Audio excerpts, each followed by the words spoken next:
kata Nabi, ciri iman itu seperti itu. Begitu dengar ada sahabat kita kecelakaan, langsung kita bersimpati dan membantu. Iman tuh. Dengar sahabat kita kecelakaan, anaknya kecelakaan, hare-hare. Tahu hare-hare? Bahasa Inggris itu. Anteng saja, tidak ada sedikit pun rasa simpati, boro-boro membantu, hanya mengucapkan saja. Bersimpati, gak dilakukan. Ini menurut saya sih tidak masuk kategori iman. Makanya iman itu dilihat dari cara kita memperlakukan orang lain. Kalau kita memperlakukan orang lain seperti kita ingin diperlakukan orang lain, disitulah iman. Yang kedua, syarat mati itu adalah takwa. Apa sih takwa itu? Berulang kali saya sampaikan bahwa takwa itu definisinya sangat unik di Quran. Itu diabadikan di Quran surat Al-Baqarah ayat 63. Takwa itu satu, mengambil janji. Yang kedua, mengangkat kesadarannya. Yang ketiga, ditunjukkan sesuatu oleh Allah di puncak kesadarannya. Yang keempat, ingat apa yang Allah tunjukkan. La'allakum tatakun, itulah takwa. Makanya salah satu cara untuk mencapai takwa adalah saum. Apa itu saum? Saum itu adalah berbuka dan jumpa dengan Tuhan. Liso imi farhatani farhatun inda iftari wa farhatun inda liqa'i rabbih. Ada dua kegembiraan bagi yang saum. Satu ketika berbuka, yang kedua jumpa dengan Tuhan. Bukan makan candil, bukan makan kolak. Itu nggak ada hubungan dengan jumpa dengan Tuhan. Yang ada hubungan dengan jumpa dengan Tuhan adalah berbuka mata kolbu. Makanya orang beriman, kata Nabi, tasdiqun bil qalbi, orang yang sudah terbuka mata kolbunya. Masih merem, belum iman. Ngaku boleh, nggak diaku.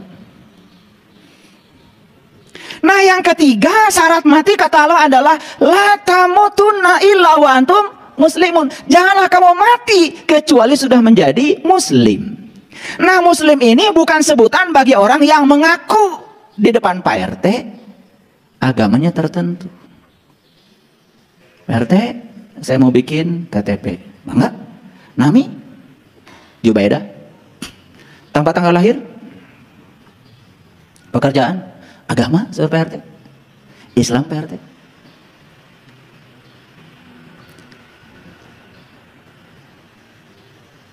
Bukankah kita ngaku beragama tertentu itu di depan Pak RT? Betul? Makanya muslim itu dari kata dasar Islam. Islam itu artinya adalah merdeka. Islam itu artinya pasrah total kepada Allah. Jadi seorang muslim adalah orang yang sudah bisa pasrah total kepada Allah. Kumaha Allah. Makanya ciri muslim sederhana. Satu, tidak pernah mengeluh. Semua orang yang mengeluh, sebetulnya keluhan itu tertanda bahwa dia tidak bisa menerima kenyataan. Dan tidak ada orang mengeluhkan yang dia ingin. Yang dia keluhkan pasti yang tidak dia ingin. Kenapa ibu sedih? Saya sedih. Kenapa? Suami saya kok baik banget. Pernah nggak ada yang mengeluh begitu? Pernah nggak? Semua yang kalian keluhkan adalah hal yang kalian tidak suka. Dan ketika kalian tidak suka sesuatu hal, sebetulnya pada dirimu masih ada kebencian. Protes itu juga indikator bahwa kita masih menyimpan kebencian. Protes tidak mungkin terhadap sesuatu yang kalian setuju. Selalu protes itu pada sesuatu yang kalian tidak setuju. Kenapa mau protes? Kenapa? Saya setuju sama pendapat pemerintah, maka saya mau protes. Protes setuju, nggak ada. Protes selalu berkaitan dengan yang dia tidak setuju. Betul nggak? Dan kapan kalian tidak setuju? Ketika sesuatu itu berbeda dengan yang kalian mau.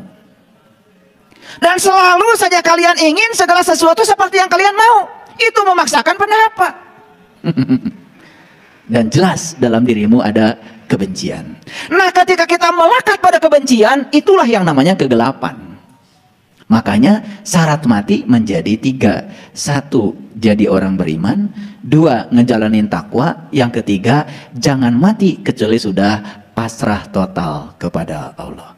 Makanya ciri seorang muslim tentu saja tidak pernah ngajarin Allah supaya Allah ngikutin maunya dia.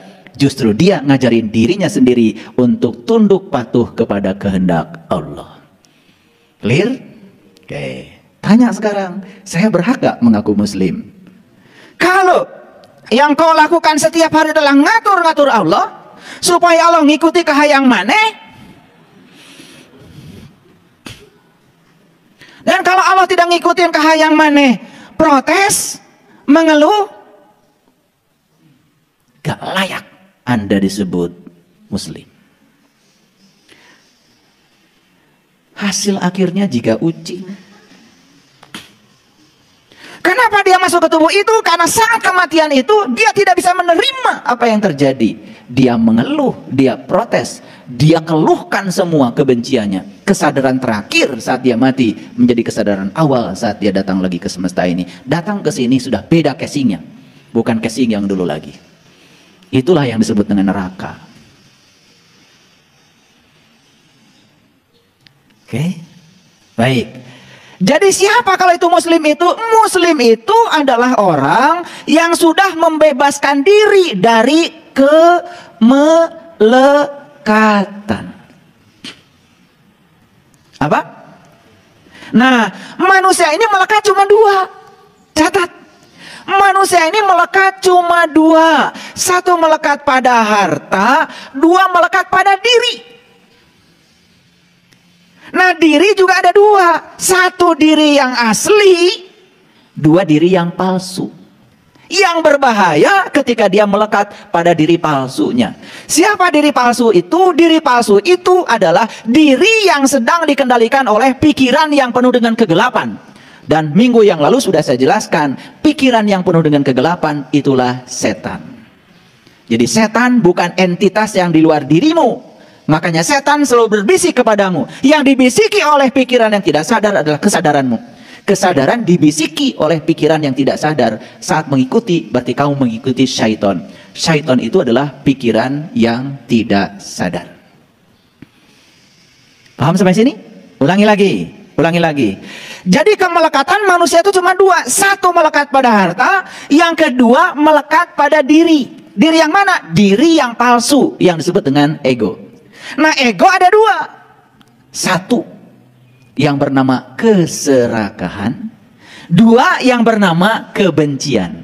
Catat. Ego ada berapa? Satu. Dua. Nah, keserakahan dan ketamakan pasti terhadap segala sesuatu yang dia ingin. Betul nggak? Serakah itu pasti terhadap keberhasilan. Tidak mungkin serakah pada kegagalan. Serakah itu pada jabatan, tidak mungkin. Serakah pada turunnya jabatan, gak mungkin. Jadi keserakahan inilah sebetulnya penyakit yang membuat manusia menderita. Makanya lihat orang yang serakah, siap naik jabatan, tidak siap turun. Siap jadi bupati, stres ketika dia harus mengakhiri jabatannya. Itu yang disebut dengan post power syndrome. Makanya saat menjabat, luar biasa, Louis wae. Begitu selesai menjabat, langsung hurik. Hurik itu bahasa Inggris tuh. Pikasieun. Nah, sekarang gimana caranya kita bisa melepaskan diri dari kemelekatan satu pada harta, dua pada ego. Nih. Melepaskan diri dari kemelekatan pada harta dan ego, itulah yang disebut dengan jihad. Apa? Apa artinya jihad? Jihad itu bukan menyerang orang pakai bom. Jihad itu bukan bunuh diri pakai bom kemudian menghancurkan diri sendiri dan orang lain. Bukan. Jihad itu bahasa Arab, arti dalam bahasa Indonesia adalah kerja cerdas. Sekaligus juga kerja cerdas. Sekaligus juga kerja ikhlas. Jadi jihad itu sebetulnya sungguh-sungguh artinya. Sekarang pertanyaan saya, apakah para sahabat sungguh-sungguh ingin mengubah nasib? Jawab dulu. Apakah para sahabat sungguh-sungguh ingin mengubah nasib? Ya. Kalau sungguh-sungguh ingin mengubah nasib, ya mari. Sungguh-sungguh belajarnya, sungguh-sungguh memprosesnya, sungguh-sungguh di dalam ikhtiarnya. Nah, sungguh-sungguh itulah yang disebut dengan jihad. Jadi jihad itu cuma dua. Satu dengan harta, dua dengan diri. Diri yang mana? Diri yang palsu. melepaskan kemelekatan pada harta dan diri yang palsu, itulah jihad. Betul nggak? Kalau kita nggak sungguh-sungguh, sulit untuk mencapainya. Baik, sekarang saya tunjukkan dulu ayatnya supaya ngerti apa sih kata Quran.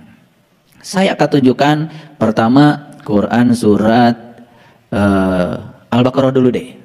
Al-Baqarah dulu. Al-Baqarah ini agak panjang ya kajian kita. Mohon bersabar. Saya akan tunjukkan Al-Baqarah ayat 218 dulu deh. Oke, lihat sini semuanya. Innallazina amanu, sesungguhnya orang beriman, walladzina hajaru, dan orang-orang yang sungguh-sungguh ingin berubah. Jadi hajaru itu apa? Hijrah. Hijrah itu intisarinya berubah. Nah, kita selama ini mengartikan hijrah pindah. Betul. Pindah dari kesadaran rendah kepada kesadaran tinggi. Pindah dari kesadaran lama pada kesadaran baru. Pindah dari kehidupan yang membuat kita selalu menderita pada kehidupan yang membuat kita penuh sukacita. Tahu sekarang? Tahu sekarang? Oke. Itu hajaru, hijrah. Maka simbol hijrah itu adalah dari Mekah ke Madinah. Mekah itu kampung, Madinah itu kota. Pindah dari kebodohan kepada kecerdasan. Pindah dari tempat yang gelap gulita kepada tempat yang terang benderang. Di tempat gelap kita sering salah persepsi. Di tempat terang karena jelas kelihatan tidak mungkin salah lagi. Nah, di Quran dikatakan sesungguhnya orang yang beriman, siapa itu? Wallazina hajaru, yaitu orang yang mau berubah. Jadi orang beriman itu kata Quran selalu dinamis dan ingin berubah. Minum dulu ya.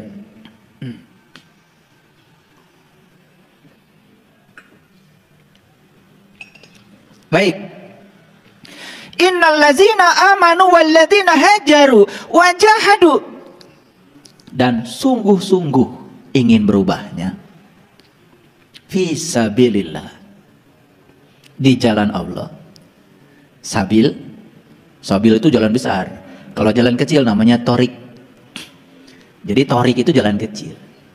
Makanya kalau kalian tinggal di gang sempit di Mekah, ada jalan tuh ngalangin jalan, kata polisi torik. Nah, maksudnya awas, jalan batur. Tong cicing didinya halangan.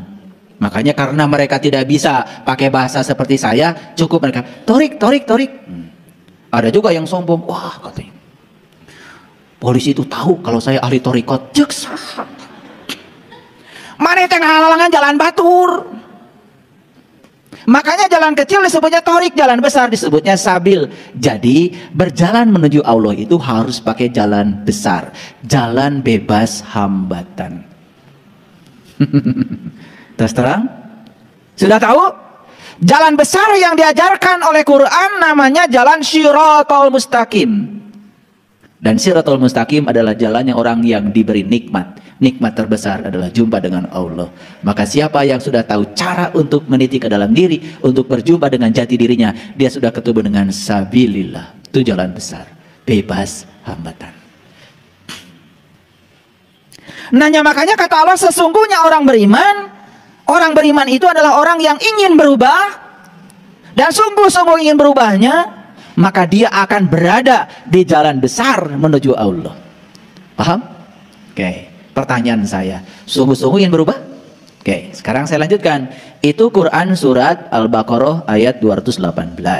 Sekarang saya tunjukkan dulu ya Quran surat lain. Kita lihat Quran surat An-Nisa dulu. An-Nisa ya, maaf. An-Nisa, oke. Ayat baik. Nah, An-Nisa ayat berapa nih? Ayat 95. Baik, saya tidak akan bacakan semuanya karena waktu kita terbatas.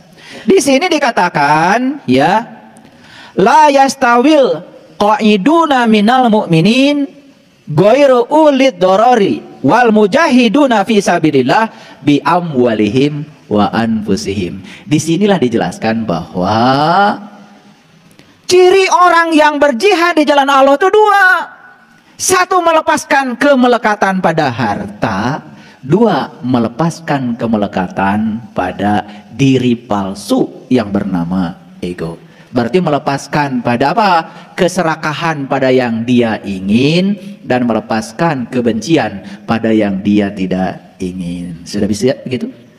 Sudah bisa begitu? Sudah bisa belum? Nah, selama ini tidak jelas jihad itu apa. Sungguh-sungguh dalam hal apa? Sungguh-sungguh kamu melepaskan pada harta dan diri. Apa diri itu? Diri itu adalah dua. Diri yang dimaksud di sini adalah ego, diri palsu. Satu, lepaskan dirimu dari keserakahan pada yang kamu ingin. Yang kedua, lepaskan dirimu pada kebencian dari yang kamu tidak ingin. Itulah yang paling berat. Jadi sangat masuk akal kalau itu disebut jihad. Terasa perjuangannya berat? Sok lah, melepaskan keserakahan pada yang kita ingin. Berat. Karena apa? Dari kecil kita dilatih untuk mencari, tetapi tidak dilatih melepaskan. Dari kecil kita dilatih untuk mengumpulkan, tapi tidak dilatih untuk membagikan. Makanya mumpung kita masih ada kesempatan, yuk kita imbangi. Boleh nggak mencari? Boleh. Tetapi mencari, melepaskan. Mencari, melepaskan. Kalau mendapat yang kita cari, jangan untuk dirimu sendiri. Ada bagian buat orang lain. Latih dirimu untuk melepaskan. Kapan? Sekarang. Nah, kalau kita terus mengumpulkan, tidak kita lepaskan, saat mati datang, kita dalam posisi melekat luar biasa. Syakaratul mautnya itu menjadi hesek. Itulah sakitnya sakaratul maut, ditentukan oleh berapa melekat kamu kepada hartamu dan berapa melekat kamu pada egomu. Makanya ada kata-kata kullu nafsin za'iqatul maut. Setiap yang bernyawa harus merasakan rasanya mati. Tahu nggak rasanya mati? Orang mati itu teu boga kahayang. Itu yang disebut dengan sakinah. Sukun itu mati. Sakinah dari kata dasar sukun. Makanya kalau orang ini saat hidup sudah bisa seperti orang mati, tidak berkeluh kesah, tidak tersinggungan, tidak baperan, tidak gampang marah, sudah selesai dengan dirinya sendiri, itu namanya sakinah. Siapa yang sudah sakinah, berikutnya akan mudah mawadah. Apa artinya mawadah? Mawadah itu bahagia. Ternyata syarat bahagia itu sakinah. Makanya kalau sudah bahagia, berikutnya warohmah. Dia akan menjadi sumber cinta kasih sekaligus sumber belas kasih. Karena tidak mungkin kita membahagiakan orang lain kalau kita belum mencapai kebahagiaan. Syarat mencapai kebahagiaan adalah sakinah. Ari ente masih kene tersinggungan, dikit-dikit protes, tidak suka, marah-marah. Makanya saya nggak pernah melarang mual nitah, mual ulah, mere contoh. Da amak-amakan mual mereskeun masalah. Gitu aja kok. Sederhana. Kolam kotor, nggak pernah saya pusing. Bedahkeun we, bersihan, beres. Karena tidak ada kemarahan yang bisa menyelesaikan masalah kecuali menambah masalah baru. Sugan di ceramahan ke arera. Ini masalah ego, masalah ego. Kalau kita belum bisa mengalahkan diri sendiri, yang keluar adalah konflik. Orang yang konflik dengan pikirannya mulai keluar dari lisannya, konflik dengan orang lain. Ini saya kasih tahu, siapapun yang masih konflik dengan orang lain, itu Anda itu masih punya konflik dengan dirimu sendiri. Can beres, itu waras. Makanya jihad itu dua, diulang-ulang di banyak ayat. Kalau saya tunjukkan ayat tentang jihad, itu cuma dua. Bi amwalihim wa anfusihim, bi amwalihim wa anfusihim. Apa pesannya? Ya, menang, mana yang harta. Tapi menges menang, lepaskan. Boleh mencari, tapi jangan melatih diri mencari. Latih diri untuk melepaskan. Itu yang namanya belajar mati selagi hidup. Mempengker hirup, dah diajar maut mah kudu hirup. Merasakan rasanya mati harus ketika hidup. Dangas maut mah mau bisa ngerasakan. Sok tanya rupae, kumaha rasana pae? Mau bisa ngejawab. Nih saya kasih tanya. Saya tanya nih kalian, gimana rasanya Ketika kamu dalam hidup ini sudah merasakan mati, damai ayah, damai. Gimana rasanya ketika kamu mengalahkan egomu? Damai, damai.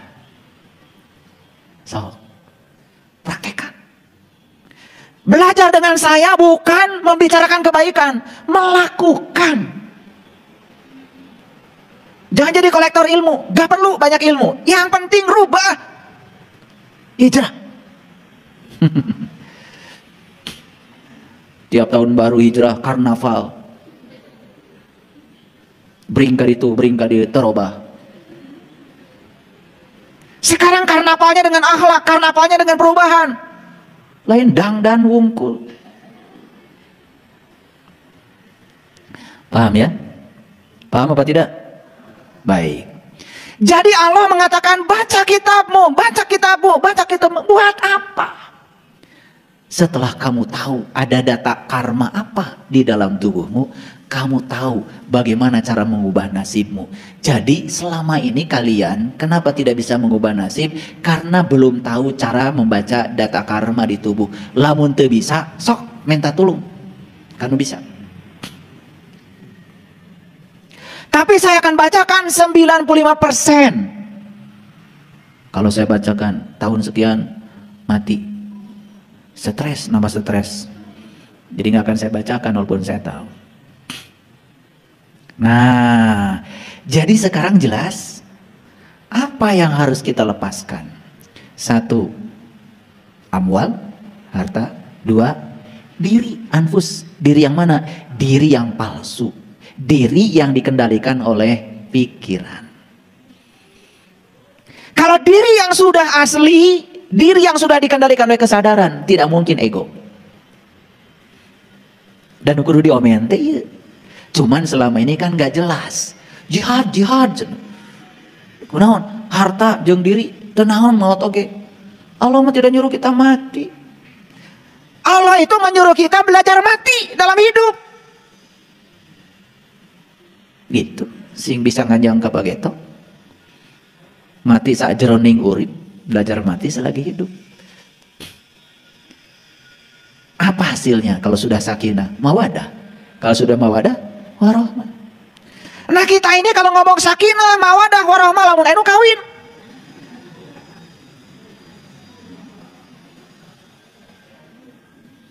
Jadi sakinah itu seakan-akan kudu kawin heula. Sakinah itu adalah kondisi batin kita yang tetap dalam keadaan nyaman, tentram, tidak merasa terganggu apapun yang terjadi di luar dirimu. Harus. Ini kalian nih wajahnya wajah-wajah yang sering baperan. Apa yang terjadi di luar selalu mengganggu, selalu merasa tidak nyaman. Inginnya semua orang memuji kita, inginnya semua orang simpati kepada kita, inginnya semua orang hormat pada kita. Satu saja menghina kita, baperan, gak siap, merasa terganggu. Lihat saya semuanya. Ketika kalian masih merasa terganggu oleh situasi di luar dirimu, ada masalah besar dengan dirimu. Kenapa saya sebut masalah besar? Karena ini perlu hijrah, perlu jihad, perlu sungguh-sungguh mengubah diri. Gimana cara mengubahnya? Nah, disinilah ketika kesadaran kita sangat rendah, yang mendominasi kita adalah pikiran kita yang palsu, maka penderitaan tidak bisa dihindari lagi. Dapat sehat teh akibat berjamaah cekcokna.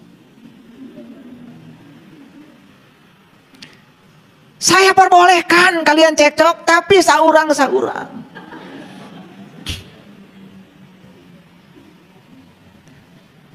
Ya, kalau mau cekcok, sepakati dulu. Gantian ya. Mau ribut. Dari ributnya lamun sarwana. Apalagi kalau yang cekcoknya sorangan. Mau hali lagi, capek. Dan jelema nu amak-amakan, mau diantapkan pada capean. Eureun we sa. Napa amak sate lamun di sana. Tah urang teh sok mere seuneu.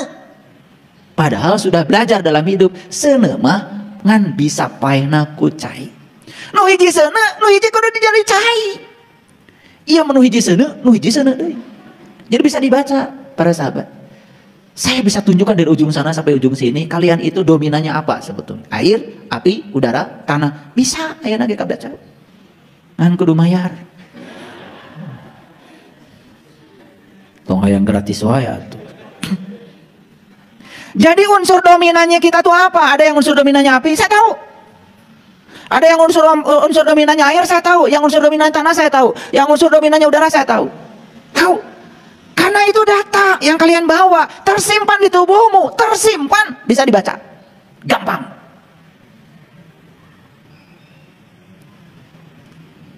Gitu.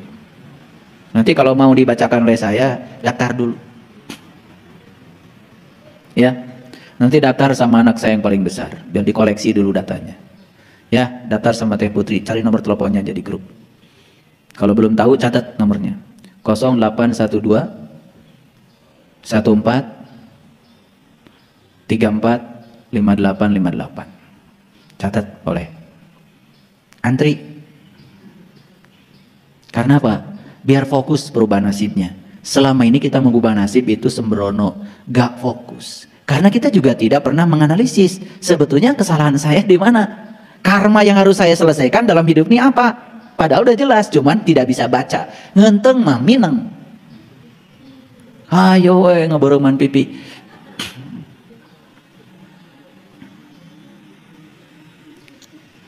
Hartos. Jadi sekarang ngerti jihad itu? Ayo ulangi lagi. Jihad itu artinya sungguh-sungguh melepaskan kemelekatan pada harta. Latihannya adalah mencari, memberi, mencari, memberi, mengumpulkan, melepaskanmu. Kade ulang ngumpulkan wungkul. Nah, melepaskan kemelekatan pada diri yang palsu. Dua latihannya. Satu, jangan serakah pada yang kita ingin. Dua, tongewa pada sesuatu yang kita tidak ingin. Udah dicatat? Kade. Ulah barho. Bubar. Poho. Ai tadi teh ngaos asina naon? Keula naon? Oke, kalau masuk ke restoran, geus dahar tempe 5, tahu 3, pinang bandeng 2. Naon tadi itu tuang? Ya kayak naonnya. Tapi kata ingat dahar tempe 5. Subhanallah. Cing atau pohon teh ulah gitu-gitu teuing. Nah, semakin jelas sekarang. Jadi, disinilah sebetulnya latihan yang sungguh-sungguh melepaskan kemelekatan. Untuk apa? Supaya saat sakaratul maut kita tidak terikat lagi oleh ketebalan kemelekatan pada yang dua itu. Maka siapapun yang ketebalan kemelekatan pada yang dua itu terbawa saat mati, makanya kesadaran terakhir saat seseorang mati akan menjadi kesadaran awal pada saat dia dibangkitkan lagi.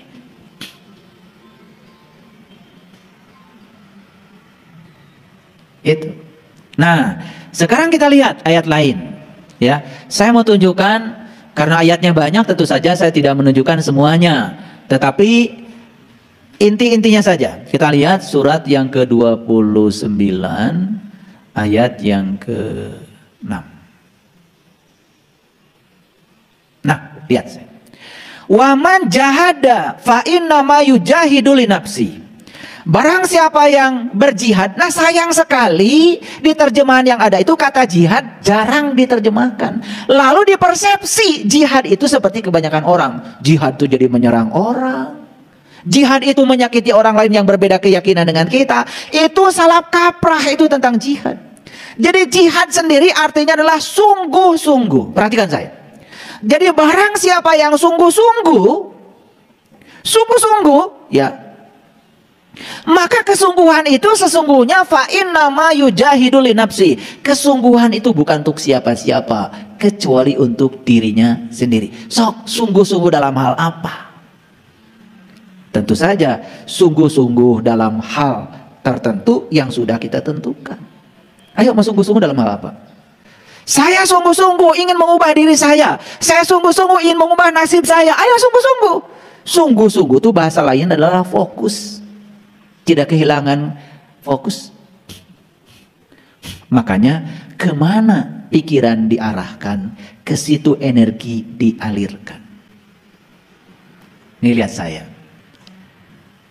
Kita punya uang 100.000. Hilang. Terus aja kepikiran yang 100.000 itu. Kemana pikiran diarahkan, ke situ energi akan dialirkan.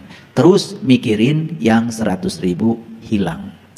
Jadi duit banyak yang akan datang kepada kita tidak terpikirkan sama sekali.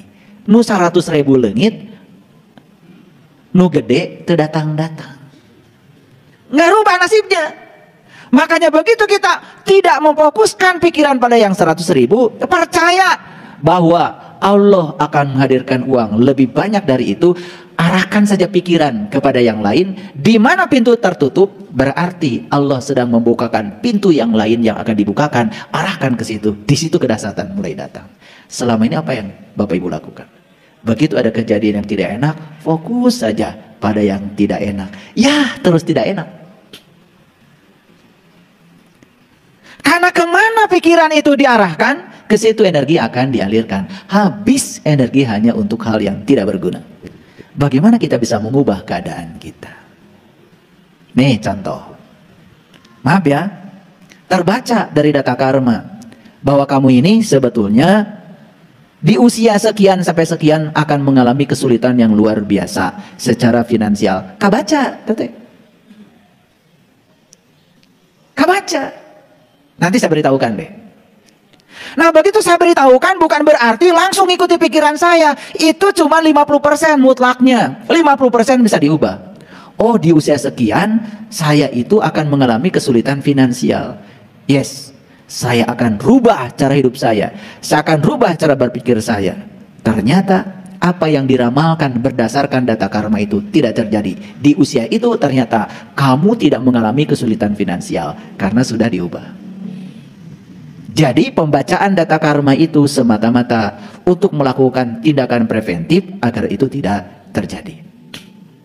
Pernah dengar ada orang yang divonis oleh dokter karena mengidap penyakit tertentu? Ibu teh bakal maut 3 tahun deui, cek dokter. Karena sudah divonis 3 tahun gak akan mati, apa yang terjadi? Setiap hari dia teh selalu saja kemana-mana bawa uang. Nggak bagi. Nah ibu jantan bager 3 tahun deui. Apa yang terjadi?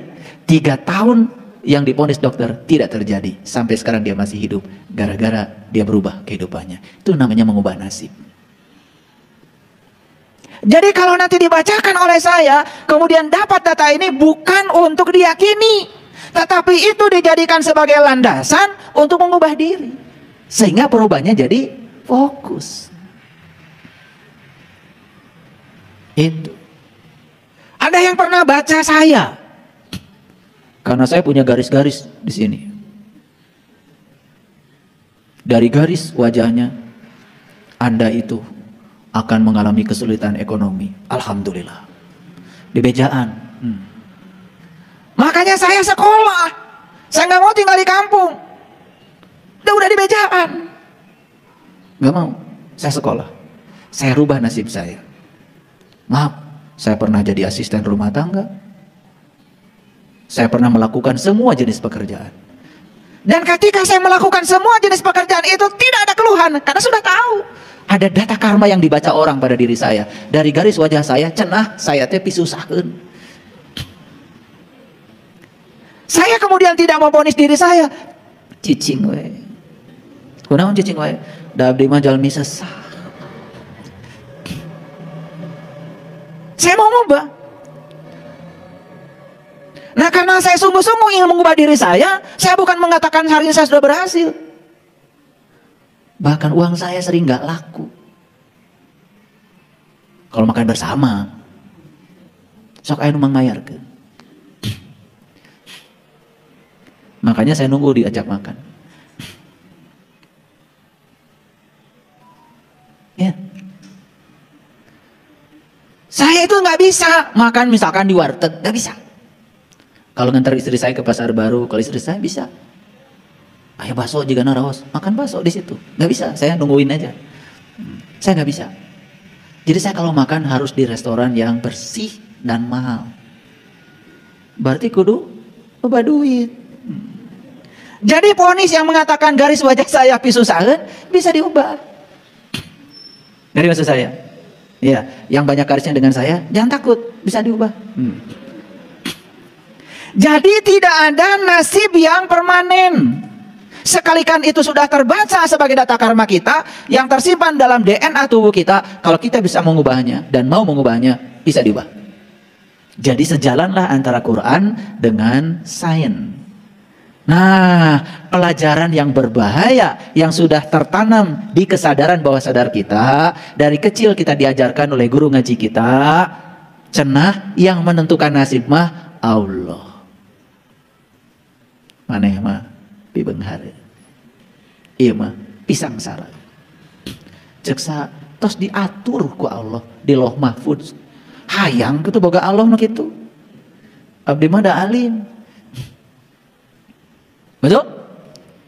Nah, jadi sekarang terjawab, Allah itu tidak pernah turut campur menentukan nasibmu. Yang menentukan nasibmu ya dirimu sendiri. Kalau Allah turut campur, cek Allah teh, tong turut campur, geus ditangtokeun ku kaula, tidak mungkin Allah berfirman, sesungguhnya aku tidak akan mengubah satu kaum. Kalau dia tidak mengubah, mal mungkin. Nah, kita ini sering belajar agama itu terkadang tidak koheren. Satu pendapat dengan pendapat lain berlawanan. Untung saja karena kurang kritis berpikirnya, santai-santai saja, datang mikir. Gitu. Nah, sekarang setelah saya bongkar nih rahasianya hari ini, dan saya sudah ngasih contoh pengalaman saya sendiri. Pengalaman saya sendiri. Ya. Saya sudah baca data saya. Saya itu golongan darahnya A. Nah, Allah ngadamel golongan darah teh beda-beda. Nggak mungkin Allah mengadamel hiji perkara teu aya tujuanana. Golongan darah A, golongan darah O, golongan darah AB, golongan darah B. Ternyata golongan darah itu juga menceritakan data karma. Sekarang dunia pendidikan di negara maju sudah berdasarkan golongan darah. Bikin kelas teh berdasarkan golongan darah. Gurunya pun harus cocok dengan golongan darah itu. Bayangkan, sudah seperti itu di negara yang beradab. Hari urang mahnya campur we golongan darah naon oke. Gurunya golongan darah apapun masuk ke kelas itu. Makanya ada siswa yang tidak cocok dengan gurunya. Begitu siswa tidak cocok dengan gurunya, apa yang terjadi? Otoritas guru berperan. Mun teu nurut ka aing sia. Cepret. Iya, makanya penghapus melayang. Ada guru kemudian menempeleng muridnya. Masalahnya ini barbar. Karena kita tidak mengikuti riset-riset terbaru tentang itu. Makanya kita akan bikin di sini sekolah berdasarkan golongan darah. Itu luar biasa. Bahkan diet makanan sekarang berdasarkan golongan darah. Saya golongan darahnya A. Menurut riset, golongan darah A itu rentan, terutama jantung. Saya sadar karena rentan jantung saya, maka saya tidak banyak makan minyak. Saya berhenti makan goreng-gorengan. Kan bagus informasi itu bagi saya. Makanya saya jarang sekali makan lemak jenuh. Makanya kalian naik ke Jelekong, ngikutin saya. Ngos-ngosan semua. Kenapa katanya? Kok saya jalannya cepat sekali? Beda dahareunana. Jadi maksud saya. Nah, dengan begitu kan kita bisa merawat tubuh ini semaksimal mungkin sehingga tubuh ini jadi kendaraan hebat yang bisa mengantarkan sang penumpang jiwa menuju tujuannya. Jangan sampai jiwa ini belum sampai pada kedewasaannya, tubuh sudah roboh duluan. Kan bahaya. Jadi sekarang itu golongan darah. Ada diet berdasarkan golongan darah, sistem pendidikan berdasarkan golongan darah. Bahkan nih di Jepang mencari jodoh pun ditanya golongan darah. Karena ada riset yang mengatakan golongan darah ini dengan ini gak cocok. Walaupun ada perbedaan, supaya perbedaan tidak terlalu banyak, lalu mencari golongan darah. Jadi surat-suratan di Jepang bukan I love you, ari maneh golongan darahna naon. Mun cocok diteruskan, mun teu manteu. Luar biasa. Ini sudah kemajuan zaman. Sudah sampai ke titik itu coba. Betul nggak? Iya. Nah, makanya kalau orang tua kita makan dulu ya mencari jodoh teh syaratnya ini, itu, ini. Dulu belum terungkap secara saintifik. Sekarang mah sudah sampai pada tingkatan golongan darah ini cocok dengan golongan darah apa. Mun pas saya teh terongkah teuing. Luar biasa? Luar biasa. Jadi sebenarnya temuan-temuan neuroscience, riset-riset modern, itu kalau kita cermati, ternyata semua itu justru membimbing kita untuk menjadi tambah baik.